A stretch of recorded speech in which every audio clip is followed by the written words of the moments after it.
Hello दोस्तों, कैसे हैं आप। एक बार फिर से आपका स्वागत है हमारे YouTube चैनल जीके अड्डा 360 में। और मेरे भाई, चैनल को अंत तक देखिए, इस वीडियो को अंत तक देखिए, अंत तक बने रहिए। बहुत ही इंपॉर्टेंट टॉपिक का डिस्कशन करने जा रहे हैं, जिस टॉपिक का नाम है फंडामेंटल राइट्स या मौलिक अधिकार। हर एग्जाम में 1 से 2 क्वेश्चन कंफर्म फंडामेंटल राइट्स से पूछ लिए जाते हैं और मैं आपके लिए हर दिन वीडियो लाता हूँ, बहुत मेहनत करता हूं मैं आपके लिए। तो प्लीज आप जितना अधिक से अधिक हो आप इसे शेयर कीजिएगा, सब्सक्राइब भी कीजिएगा। चलिए आइए शुरू करते हैं टॉपिक फंडामेंटल राइट्स के बारे में। मौलिक अधिकार के पहले हम हिस्टोरिकल बैकग्राउंड की बात कर लेते हैं कि आखिर विश्व में यह जो मौलिक अधिकार है, यह अवधारणा कहां से आया। तो यह जो कॉन्सेप्ट है, इसका उदय ब्रिटेन में हुआ, जब ब्रिटेन के सामंत ब्रिटेन के सम्राट पर दबाव डालकर अधिकार पत्र पर हस्ताक्षर करवाए और इस अधिकार पत्र को मैग्ना कार्टा कहा गया। तो यानी जब कभी बात होगी भारत में मैग्ना कार्टा की, यानी मैग्ना कार्टा क्या होगा, तो यह अधिकारों का घोषणा पत्र होगा। अब आइए शुरू करते हैं फंडामेंटल राइट्स। हम बात कर लेते हैं कि भारत में यह जो फंडामेंटल राइट्स या मौलिक अधिकार है, यह किस देश से लिया गया है, यह किस देश से प्रेरित है। तो यह प्रेरित है अमेरिका से। यह एग्जाम में डायरेक्ट पूछ लिया जाता है कि किस देश से लिया गया है, तो अमेरिका से। और हमारे संविधान के भाग 3 में और अनुच्छेद 12 से लेकर अनुच्छेद 35 तक किस चीज का डिस्कशन है, मौलिक अधिकार का। बात कर लेते हैं प्रकृति। देखिए एक चीज और मैंने कहा कि अगर अधिकारों का घोषणा पत्र, समझिएगा इस लाइन को, अगर अधिकारों का घोषणा पत्र होगा तो अधिकारों के घोषणा पत्र को मैग्ना कार्टा कहते हैं। और अगर आपसे पूछ ले क्वेश्चन कि बताइए भारत के किस भाग को मैग्ना कार्टा कहते हैं, तब दिमाग लगाइए कि मैग्ना कार्टा क्या होता है। तो अधिकारों का घोषणा पत्र होता है। और कौन सा भाग, भारतीय संविधान का कौन सा भाग अधिकारों का घोषणा पत्र है। तो मैंने बताया कि कौन है वो, भाग 3। तब एक लाइन ऐसे ही याद कर लें, किस भारतीय संविधान के भाग 3 को क्या कहा गया है, मैग्ना कार्टा कहा गया है। मुझे उम्मीद है कि अब आप समझ चुके होंगे कि मैग्ना कार्टा क्या होता है। अगर आप एक शब्द में समझे तो अधिकारों के घोषणा पत्र को मैग्ना कार्टा कहते हैं।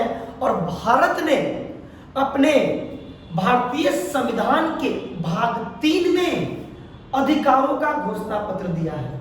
चलिए हम बात कर लेते हैं अनुच्छेद 12 से 35, प्रकृति की बात कर लेते हैं। प्रकृति, नेचर, यह कैसी होती है, तो यह न्यायोचित प्रवृत्ति की होती है। कैसी होती है, न्यायोचित प्रवृत्ति की। अब आपको लगता होगा कि यह टर्म क्या है, तो समझिएगा, जब कभी भी फंडामेंटल राइट्स का यानी मौलिक अधिकारों का हनन होगा तो आप कोर्ट में शरण ले सकते हैं। कोर्ट, न्यायालय आपके फंडामेंटल राइट्स के जस्टिस के लिए एकदम सामने खड़ा रहेगा। यानी इसकी प्रकृति कैसी होती है, न्यायोचित प्रवृत्ति की होती है। अर्थात कभी भी फंडामेंटल मौलिक अधिकार का हनन होगा तो मौलिक अधिकार को प्रोटेक्ट करने के लिए न्यायालय आपके सामने रहेगा। तो बात करते हैं कैसी प्रकृति की है, तो न्यायोचित प्रकृति की है। अब हम बात कर लेते हैं कि क्या ये अस्थायी है या अस्थायी है। ये बहुत ही इंपॉर्टेंट टॉपिक है कि क्या फंडामेंटल राइट्स परमानेंट है या नहीं है। तो आपको पता होगा कि प्रारंभ में 7 फंडामेंटल राइट्स थे, 7 मौलिक अधिकार थे, जिसमें से एक अधिकार संपत्ति का अधिकार भी था। और वर्तमान में संपत्ति के अधिकार को फंडामेंटल राइट से यानी मौलिक अधिकार से हटा दिया गया है। तो आप समझ चुके होंगे कि फंडामेंटल राइट्स कैसा है, तो ये अस्थायी है, यह अस्थायी नहीं है, यह परमानेंट नहीं है। अब इसे कैसे, यानी एक शब्द में समझे तो हमारे संसद हमारे फंडामेंटल राइट्स को घटा भी सकती है और बढ़ा भी सकती है। अब हम बात कर लेते हैं संरक्षण की। जो फंडामेंटल राइट्स है, इनके प्रोटेक्टर कौन है, कौन संरक्षक है। यह एग्जाम में बहुत ही इंपॉर्टेंट है, एग्जाम के व्यू से। तो फंडामेंटल राइट्स का प्रोटेक्टर दो है, याद रखेंगे दो। एक सर्वोच्च न्यायालय अनुच्छेद 32 के तहत, 32 के ए और 32 के बी के तहत, और एक हाई कोर्ट यानी उच्च न्यायालय। यह दो न्यायालय को फंडामेंटल राइट्स का प्रोटेक्टर माना जाता है। किसे माना जाता है? फंडामेंटल राइट्स का प्रोटेक्टर। किसे किसे आप लिख लें, एक सर्वोच्च न्यायालय, किसे? एक सर्वोच्च न्यायालय, और दूसरा मैंने क्या कहा? उच्च न्यायालय। उच्च न्यायालय अगर आपसे एग्जाम में इससे रिगार्डिंग आर्टिकल पूछ ले तो आप चाहे तो याद कर सकते हैं। उच्च न्यायालय आर्टिकल 226 के तहत और सर्वोच्च न्यायालय अनुच्छेद 32 के ए और 32 के बी के तहत फंडामेंटल राइट्स के प्रोटेक्टर है। एग्जाम के दृष्टिकोण से यह बातें बहुत ही इंपॉर्टेंट है। अब हम बात कर लेते हैं कि मूल संविधान में कितने मौलिक अधिकार थे। तो जब हमारा संविधान बनकर तैयार हो गया, 26 जनवरी 1950 को लागू किया गया, तब उस समय हमारे भारतीय संविधान में फंडामेंटल राइट्स की जो संख्या थे वो थे 7। कितने थे? 7। लेकिन अब बात कर लेते हैं कि वर्तमान समय में कितने फंडामेंटल राइट्स भारतीय नागरिकों को प्राप्त है। तो अभी वर्तमान में कितने हैं? 6 हैं। अब कैसे 6 हैं ये हम पढ़ेंगे बाद में, आपको पता होगा, नहीं तो जान जाइए आप कि 44वां संविधान संशोधन 44th अमेंडमेंट के तहत 1978 ईस्वी में संपत्ति के अधिकार को फंडामेंटल राइट से हटाकर विधिक अधिकार बना दिया गया। तो अगर आपसे पूछे, क्वेश्चन में घूमिएगा नहीं, पूछेगा कि बताइए मूल संविधान में कितने फंडामेंटल राइट्स हैं, तो कहिएगा 7। लेकिन अगर आपसे पूछेगा कि बताइए वर्तमान समय में कितने फंडामेंटल राइट्स है, तो क्या कहिएगा? 6। उम्मीद रखते हैं कि यह कॉन्सेप्ट आपका क्लियर हो चुका होगा। अब हम आगे बात करते हैं। अभी वर्तमान समय में कितने फंडामेंटल राइट्स है? 6। पहले कितने थे? 7। पहले संपत्ति का अधिकार भी था। कौन था? संपत्ति का अधिकार, जिसे हटा दिया गया कब? 1978 के तहत। वो कौन अमेंडमेंट था? तो वो 44वां संविधान संशोधन था। अब हम बात कर लेते हैं कि वर्तमान समय में 6 फंडामेंटल राइट्स हैं, 6 मौलिक अधिकार हैं। वो कौन कौन है और हर भारतीय को यह चीज पता होना चाहिए। सबसे पहला कौन है? समानता का अधिकार। दूसरा, देखिए मैंने बोर्ड पे लिख रखा है, पहला जो है मौलिक अधिकार वो समानता का है। दूसरा स्वतंत्रता का। तीसरा शोषण के विरुद्ध अधिकार। चौथा धर्म की स्वतंत्रता। पांचवा सांस्कृतिक व शिक्षा का अधिकार। और छठा संवैधानिक उपचारों का अधिकार। हम एक एक करके सभी टॉपिक को पढ़ेंगे। पहले आप इसे याद कर ले। हम आर्टिकल को लिख रहे हैं। मैंने पहले कह दिया कि अनुच्छेद 12 से लेकर 35 तक हमारे भारतीय संविधान में मौलिक अधिकार का डिस्कशन है। तो समानता का अधिकार कहां से कहां तक है? तो समानता का अधिकार हमारे संविधान में, भारतीय संविधान में अनुच्छेद 14 से लेकर कहां से? अनुच्छेद 14 से लेकर 18 तक, 18 तक किस चीज का डिस्कशन है? राइट्स ऑफ इक्वलिटी की, समानता का अधिकार का। दूसरा स्वतंत्रता का अधिकार। तो स्वतंत्रता का अधिकार कहां से कहां तक है? यह हमारे भारत के संविधान 19 अनुच्छेद 19 से लेकर 22 तक, 19, 20, 21, 22 तक किस चीज का डिस्कशन है? स्वतंत्रता के अधिकार का डिस्कशन है। अब हम बात कर लेते हैं शोषण के विरुद्ध अधिकार। तो इसके लिए हमारे संविधान में 2 अनुच्छेद रखे गए हैं। 2 है, वो कौन कौन है? अनुच्छेद 23 व अनुच्छेद 24। अब हम बात कर लेते हैं धर्म की स्वतंत्रता। धर्म की स्वतंत्रता का डिस्कशन हमारे भारतीय संविधान में अनुच्छेद 25 से लेकर अनुच्छेद 28 तक किया गया है। अगला सांस्कृतिक व शिक्षा का अधिकार, यह 2 है। कौन कौन है? एक है अनुच्छेद 29 से लेकर अनुच्छेद 30 तक। अगला हम बात कर लेते हैं संवैधानिक उपचारों का अधिकार, जिसे भीमराव अंबेडकर ने क्या कहा है? आत्मा का संज्ञा से दिया है। चलिए, संवैधानिक उपचारों का अधिकार हमारे भारत के संविधान किसमें है? तो अनुच्छेद 32 में। अनुच्छेद किसमें है? 32 में। अब देखिए, लाइन से आपको दिख रहा होगा कंटिन्यू 14 से 18, 19 से 22, 23, 24, 25, 28, 29, 30, एक बीच में गायब हो गया। वह था अनुच्छेद 31, जो था संपत्ति का अधिकार, जो अब फंडामेंटल राइट्स में नहीं है, इसे हटाकर अब लीगल राइट्स में रखा गया है। तो देखिए पढ़ने का तरीका कैसे पढ़े, सबसे पहले आप इसे याद कर लें। सबसे पहले जो मैंने बातें बताई हैं, आप वीडियो को पॉज करें और इस टॉपिक को पहले आप देखें, अच्छे से दिमाग में बैठा लें, उसके बाद आगे बढ़िएगा। चलिए हम आगे की तरफ बढ़ते हैं और आज हम डिस्कशन कर लेते हैं राइट्स ऑफ इक्वलिटी की, यानी हम बात करने वाले हैं समानता का अधिकार। एग्जाम में आपसे पूछते कि बताइए हमारे भारतीय संविधान में कितने समानता के अधिकार दिए गए हैं।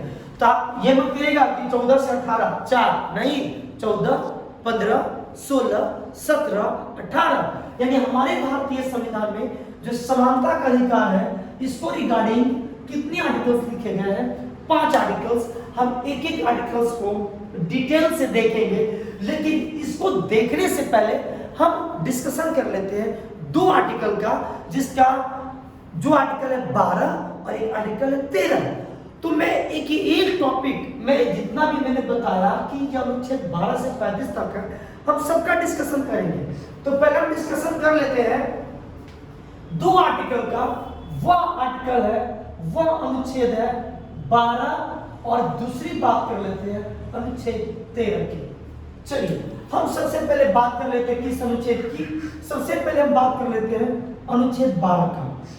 12 क्या कहता है? अनुच्छेद 12 क्या है?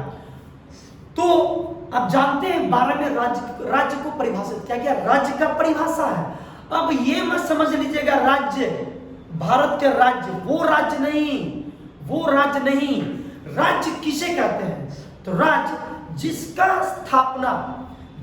स्थापना राज्य ने किया हो, या जो प्रत्यक्ष या अप्रत्यक्ष रूप से राज्य द्वारा शासित हो या मदद दिया जा रहा हो, तो ऐसी संस्थाओं को राज्य कहते हैं।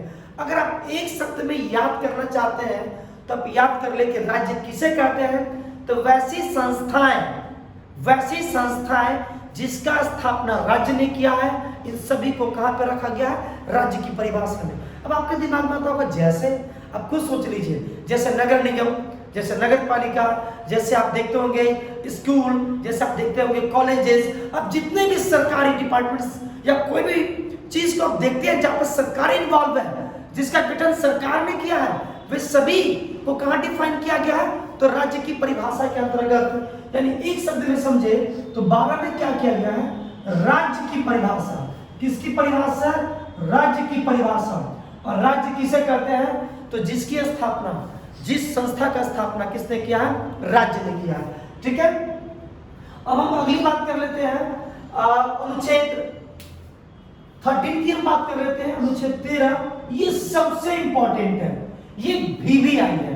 अगर कोई पूछे आपसे या मुझसे कोई पूछे कि हमारे भारतीय संविधान में 395 अनुच्छेद है और इस 395 आर्टिकल्स में से सबसे इंपॉर्टेंट आर्टिकल कौन है, तो मेरा जवाब होगा आर्टिकल 13। आर्टिकल 13 भारतीय संविधान का सबसे इंपॉर्टेंट आर्टिकल है, जिसका डिस्कशन हम काफी डिटेल से अपने मास्टर वीडियो में करेंगे।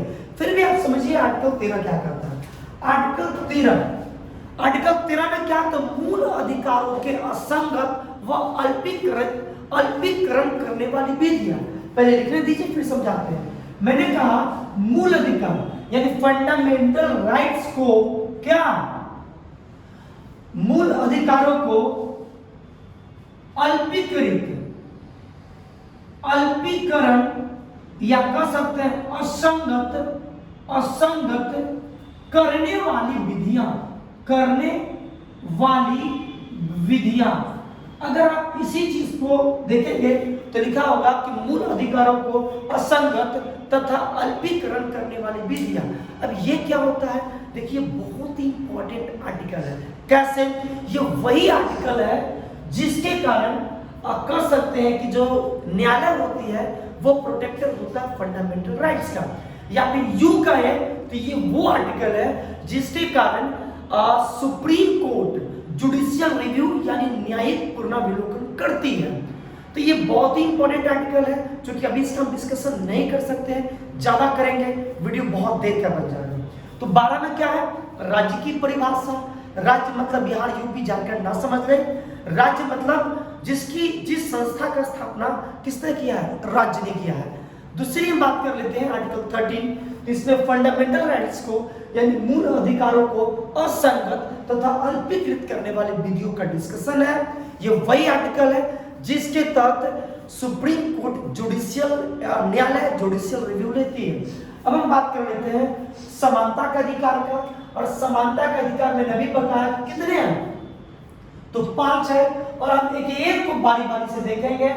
सबसे पहले हम बात कर लेते हैं अनुच्छेद 14 की। अनुच्छेद 14 क्या कहता है, तो अनुच्छेद 14 में डिस्कशन है विधि के समक्ष समानता। अगर आप अनुच्छेद 14 देखेंगे तो अनुच्छेद 14 में क्या मिलेगा आपको, विधि के समक्ष समानता। क्या है, विधि के समक्ष समानता। अनुच्छेद मतलब अनुच्छेद 14 कहता है कि विधि के सामने, कानून के सामने कोई भी व्यक्ति क्या है, समान है। कानून के सामने, विधि के सामने हर व्यक्ति क्या है, समान है।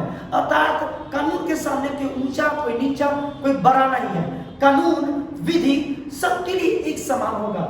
लेकिन जानते हैं बहुत इंपॉर्टेंट बात, क्योंकि यहाँ पे डिस्कस नहीं करना चाहिए फिर भी कर दे रहे हैं, कि विधि के समक्ष समानता यह जो कॉन्सेप्ट है हमारे भारतीय संविधान के लिए निगेटिव अवधारणा है। कैसा है, एक नकारात्मक अवधारणा है। अब क्या कैसे, अब आप सोचिए, जैसे मान लिया जाए कि अगर कोई बहाली होती है, कोई अगर किसी एग्जाम की वैकेंसी निकलती है, अगर सरकार कह दे कि आपको भी जैसे अगर दरोगा की एग्जाम होती है और कह दे कि आपको भी 6 मिनट में 1 मील चलना है, और महिलाओं को भी 6 मिनट में एक मील चलना है या दौड़ना है, तो क्या सही है?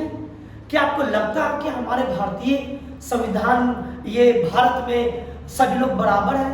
आपको ऐसा नहीं प्रतीत होता कि हाँ बिल्कुल जो हैंडीकैप है उनकी फिजिकल एबिलिटी अलग होगी, जो महिला होंगे उनकी फिजिकल एबिलिटी अलग होंगे, जो बच्चे होंगे उनकी फिजिकल एबिलिटी अलग होगी, एक जो स्वस्थ होगा, जो युवा होगा, जो मेल होंगे उनकी फिजिकल एबिलिटी अलग होगी। तो कैसे समान हो सकते हैं, है ना? तो यह कर सकते हैं एक निगेटिव अवधारणा है।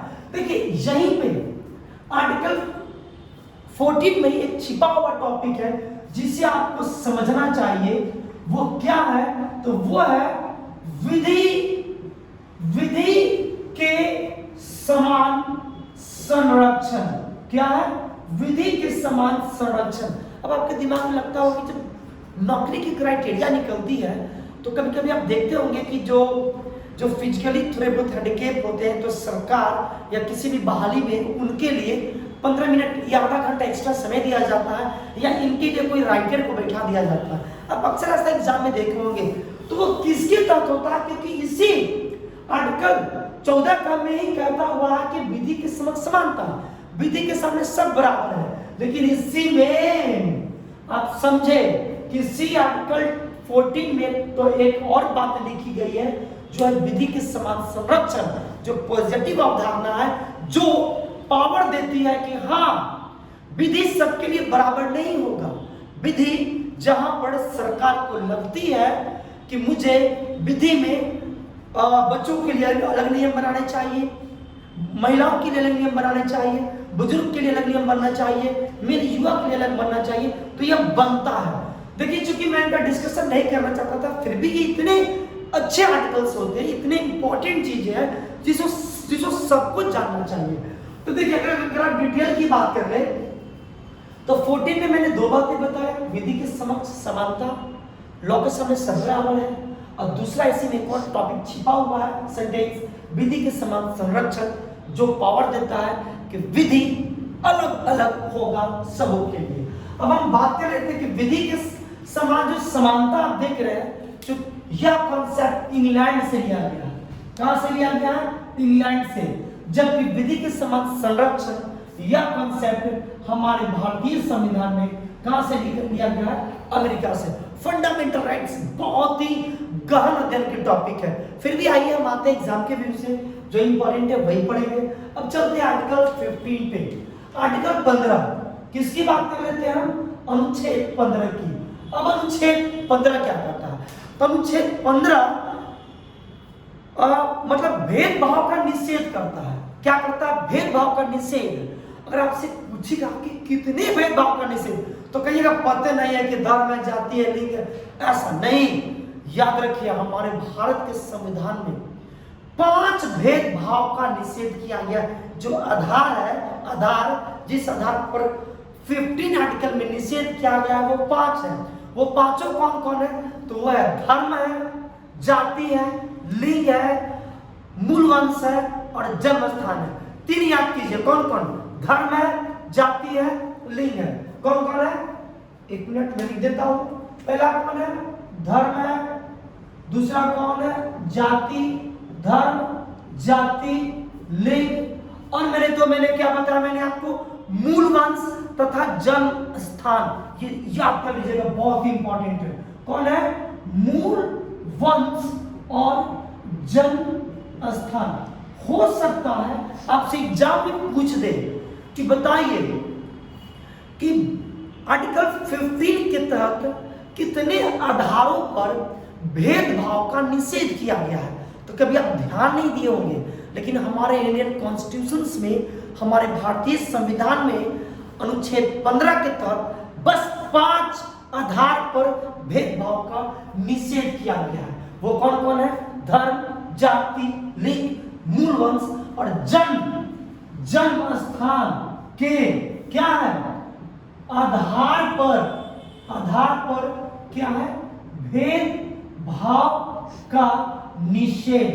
देखिए ज्यादा डिस्कशन करते हैं तो वीडियो बहुत बड़ी जाती है, लेकिन फिर भी चलिए वीडियो 2-4 मिनट बड़े हो, लेकिन इन्फॉर्मेशन अच्छी होनी चाहिए। तो अगर आपसे एग्जाम में पूछता है कि बताइए आर्टिकल 15 में कितने आधारों पर भेदभाव का निषेध किया गया, तो आप याद कर लें कितने आधार है? 5। बिना समय गवाए चलिए आगे आते हैं, तेजी में आगे की तरफ बढ़ते हैं। अगला है आर्टिकल 16। आर्टिकल 16 क्या कहता है? आर्टिकल 16 कहता है कि लोक नियोजन में समानता। अब लोक नियोजन में समानता क्या है? तो आप कहेंगे, आप एक शब्द में समझे कि सरकारी नौकरी में समानता। किसमें समानता? सरकारी नौकरी में समानता। तो हम इसे ऐसे याद कर ले, आर्टिकल 16 कहता है क्या? लोक, किसमें? लोक नियोजन में समानता। किसमें समानता?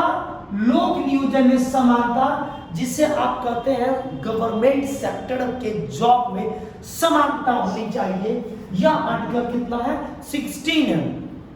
अब देखिए बात कर लेते हैं, जैसे अभी आपने देखा होगा कि महिलाओं का रिजर्वेशन बढ़ाया गया, ईडब्ल्यूएस रिजर्वेशन बढ़ाया गया, ओबीसी के रिजर्वेशन दिए जाते हैं, एससी एसटी के तहत रिजर्वेशन दिए जाते हैं। अगर आपसे एग्जाम में यही पूछ दे कि अच्छा बताइए, अगर हमारे पार्लियामेंट को अगर संशोधन करना पड़े 14 टू 18 में, तो किस आर्टिकल में संशोधन करना पड़ेगा? तो देखिए आप ध्यान दीजिए, यहाँ पर आर्टिकल 15 अगर जॉब में, अगर ईडब्ल्यूएस में जो अभी 10% ईडब्ल्यूएस रिजर्वेशन दिया गया है, तो हमारे पार्लियामेंट को कहाँ संशोधन करना पड़ा होगा? एक तो संशोधन करना पड़ा होगा आर्टिकल 15 में। क्यों? क्योंकि कहता है कि धर्म, जाति के आधार पर क्या होगा? भेदभाव नहीं किया जाएगा, लेकिन किया जा रहा है। और एक दूसरा आर्टिकल 16 में भी करना पड़ा होगा। क्यों करना पड़ा होगा? क्योंकि 16 कहता है कि गवर्नमेंट नौकरी में सब बराबर है, लेकिन ऐसा तो नहीं है। 10% रिजर्वेशन दिया जा रहा है, हर एक कम्युनिटी को अलग अलग रिजर्वेशन दिया जा रहा है। तो आर्टिकल 15, आर्टिकल 16 देखिए, आप इतना डीपली स्टडी करें कि क्वेश्चन कैसा भी घूम कर आए तो आप इसका जवाब दे सके। चलिए आगे आते हैं, हम इसे मिटा देते हैं, आप अभी इसका स्क्रीनशॉट ले लें, ठीक है? चलिए हम अगली बात कर लेते हैं अनुच्छेद 17 की। किसके? अनुच्छेद 17 का। अब अनुच्छेद 17 क्या करता है? एबॉलिश करता है किस चीज का? अनटचेबिलिटी का। यानी यहीं पे डिस्कशन है किस चीज का? अस्पृश्यता का अंत। किस चीज का? अस्पृश्यता का अंत। यह बहुत ही इंपॉर्टेंट आर्टिकल है।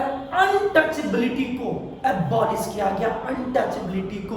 और एग्जाम में यह बहुत बार पूछा गया क्वेश्चन है कि अनटचेबिलिटी का अंत हमारे संविधान के किस आर्टिकल में है, तो किस आर्टिकल में? 17 में। अनटचेबिलिटी समझे? नहीं समझे? मतलब छुआछूत। अब देखे होंगे कि बहुत पहले के समाज में गुलाम भारत में छुआछूत के उदाहरण बहुत ज्यादा थी, लेकिन आजाद भारत में अनुच्छेद 17 के तहत इस छुआछूत को क्या किया गया? बैन किया गया। अगला हम बात कर लेते हैं अनुच्छेद 18। किस चीज का? अनुच्छेद 18 की। अब अनुच्छेद 18 क्या कहता है? तो यह कहता है उपाधियों का अंत। किस चीज का अंत? उपाधियों का अंत। उपाधियों का अंत। अब ये क्या होता है? तो देखिए, पहला तो हम एक बात ध्यान रखिए कि भारत सरकार द्वारा जितने भी पुरस्कार दिए जाते हैं, आप इसे नोट कर लें कि भारत सरकार जितने भी रिवॉर्ड देते हैं, जो भी अवार्ड देते हैं, सभी अवार्ड जो है वो अनुच्छेद 18 के तहत दिए जाते हैं। आप इसे याद कर लेंगे कि जो भी भारत सरकार क्या कर रही है? पुरस्कार दे रही है, वो सभी जो पुरस्कार होते हैं, पुरस्कार वो किस आर्टिकल के तहत दिए जाते हैं? अनुच्छेद 18। अब जैसे एग्जाम्पल, जैसे भारत रत्न, ये रिवॉर्ड जानते हैं किस आर्टिकल के तहत दिया जाता है? 18। घूम के आगे कि बताइए, भारत सरकार भारत रत्न देती है या किस अनुच्छेद में इसका डिस्कशन है, या किस अनुच्छेद को यह रिलेट करता है? तो याद कर लीजिएगा, अनुच्छेद क्या है? 18। देखिए, उपाधियों का अर्थ क्या है? बिना, अगर मान ली जाए कि किसी व्यक्ति को कोई भारत के बाहर कोई अन्य देश अगर कोई रिवॉर्ड देती है, कोई सम्मान देती है, तो याद रखिएगा कि यह उपाधियों का अंत करता है। अर्थात बिना भारत सरकार के परमिशन का कोई भी व्यक्ति कोई अन्य देश रिवॉर्ड देगा, पुरस्कार देगा, तो बिना भारत सरकार के परमिशन का आप उस रिवॉर्ड को ग्रहण नहीं कर सकते। यह बहुत ही इंपॉर्टेंट टॉपिक है, बहुत ही इंपॉर्टेंट। समझिए, एग्जाम्पल के तौर पे, यदि आपको नोबेल रिवॉर्ड मिला, नोबेल पुरस्कार मिला, अगर भारत सरकार ने आपको परमिशन नहीं दिया, तब तक आप नोबेल पुरस्कार को ग्रहण नहीं कर सकते हैं। तभी ले सकते हैं उस नोबेल रिवॉर्ड को जब तक भारत सरकार आपको परमिशन नहीं देती है। तो ये जो 5 अनुच्छेद है वो क्या थे? Rights of equality.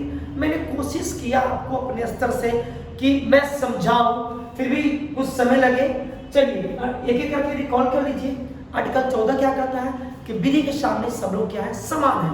अर्थात कभी भी लॉ के सामने हर व्यक्ति क्या समान है, कोई भी भेदभाव लॉ के सामने नहीं की जाएगी। आर्टिकल 15 क्या कहता है? 5 आधार पर भेदभाव को निषेध किया गया। किस आधार पर? धर्म, जाति, लिंग, मूल वंश और जन्म स्थान के आधार पर भेदभाव को निषेध। 16 लोक नियोजन में समानता, 17 अस्मिता का अंत और 18 उपाधियों का अंत। तो चलिए, उम्मीद रखते हैं कि राइट्स ऑफ इक्वलिटी यानी समानता का अधिकार आप बिल्कुल समझ चुके होंगे। और हम डिस्कस करेंगे स्वतंत्रता का अधिकार का। किस चीज का? स्वतंत्रता का अधिकार। फंडामेंटल राइट्स में सबसे पहला था समानता का अधिकार। दूसरा कौन है? स्वतंत्रता का अधिकार। किस चीज का है? स्वतंत्रता का अधिकार। और स्वतंत्रता का अधिकार में सबसे पहले हम बात कर लेते हैं अनुच्छेद 19 की। और जब आप अनुच्छेद 19 में आएंगे तो अनुच्छेद 19 में 6 तरह की स्वतंत्रता दी गई है। जो स्वतंत्रता है ए, बी, सी, डी। चलिए यहां पे लिख देते हैं ए, बी, सी, डी, ई। अब एफ नहीं है, अब है जी। 6 तरह की स्वतंत्रता का अधिकार है। क्योंकि समय बहुत ज्यादा हो रहा है, आप पेन कॉपी ले, मैं बोलता हूं आप उसे याद कर लें। 19 का ए कहता है बोलने की स्वतंत्रता। 19 का बी कहता है शांतिपूर्वक बिना हथियारों के एकत्रित होने तथा सभा करने की स्वतंत्रता। 19 का सी कहता है कि संघ बनाने की स्वतंत्रता। 19 का डी कहता है देश में कहीं भी आवागमन की स्वतंत्रता। 19 का ई कहता है कि देश के किसी भी भाग में बसने तथा निवास करने की स्वतंत्रता। लेकिन यह जो ई है, इसका पहले अपवाद हुआ करता था जम्मू कश्मीर। जम्मू कश्मीर के कुछ अपने विशेष प्रावधान थे, लेकिन अब यह हट चुका है, विशेष प्रावधान को हटा लिया गया है। अब हम बात कर लेते हैं एफ की। एफ जो पहले संपत्ति का अधिकार था, लेकिन यह हट चुका है। अब हम बात कर लेते हैं जी का, या कोई भी व्यापार और जीविका चलाने की स्वतंत्रता। अब पहले सर यादें नहीं मांगो, नहीं याद होगा, कुछ तरीका बताइए ना याद करने का। तो देखिए ट्रिक लगाइए कि पहले बोलने की स्वतंत्रता, तो मेरे साथ आ जाइए ठेठ भाषा में, बोलने की स्वतंत्रता। जब आप बोलेंगे, जब आप बोलना शुरू कर देंगे, रोड पे चल जाइए, रोड पे फील्ड में चल जाइए, किसी ग्राउंड में या रोड पे और जाके बोलिए। तो बोलिएगा तो क्या होगा, आदमी जुट जाएगा, ढेर सारा आदमी आ जाएगा, यानी सभा करने की स्वतंत्रता। और जब सभा ढेर सारा आदमी जुट गया तो सबसे दोस्ती हो जाएगी, यानी संघ बनाने की स्वतंत्रता। और जब दोस्ती हो गई, संघ बन गया, तो दोस्त कहेंगे चलो ना घूम के आते हैं। तो चौथा क्या होगा, आवागमन की स्वतंत्रता। अब भाई घूमने चले गए, घूमने क्या किया, कहीं चले गए, तो भैया घूमने गए तो हमको कहीं आराम करना पड़ेगा ना, बसना, कहीं तो हमको बसना पड़ेगा, ठहरना पड़ेगा। तो यही करता है कि निवास करने की स्वतंत्रता। जब निवास कर लिए तो कैसे चलेगा, पेट कैसे भरेगा, तो कोई भी रोजी रोटी की स्वतंत्रता। तो देखिए इसको, चूंकि ये चीज मैंने ट्रिक से बताया, ट्रिक से अपने हिसाब से आप किसी भी टॉपिक को आप अपने हिसाब से याद कर सकते हैं। जैसे बोले पहला, तो बोले तो सभा बना, दू बोले तो क्या हुआ, शांतिपूर्वक, अगर आप सॉरी बोले तो सभा बना, सभा बना तो फिर संघ बन गया, संघ बन गया तो घूमने चले गए, घूमने चले गए तो कहीं भी निवास करने लगे, और निवास करे तो क्या हुआ, कोई भी व्यापार या जीविका चलाने की स्वतंत्रता। तो इस वीडियो में इतना ही, उम्मीद करते हैं यह सभी बातें आपको समझ में आ चुकी होंगी। फिर से हम डिस्कशन करेंगे आर्टिकल 19 से। याद रखिएगा भारतीय संविधान के 19 में पहले 7 आर्टिकल थे, जो 19 का F जो संपत्ति का अधिकार है अब इसे हटा दिया गया है। 44वां संविधान संशोधन 1978 के तहत अब 19 में कितने हैं, 6 आर्टिकल हैं। 19 के A, B, C, D, E और G। मेरे साथ बोलिए, 19 का A बोलने की स्वतंत्रता, B से आप लिख लें, B शांतिपूर्वक बिना हथियार का एकत्रित होने और सभा करने की स्वतंत्रता, C संघ बनाने की स्वतंत्रता, D देश के किसी भी भाग में आवागमन की स्वतंत्रता।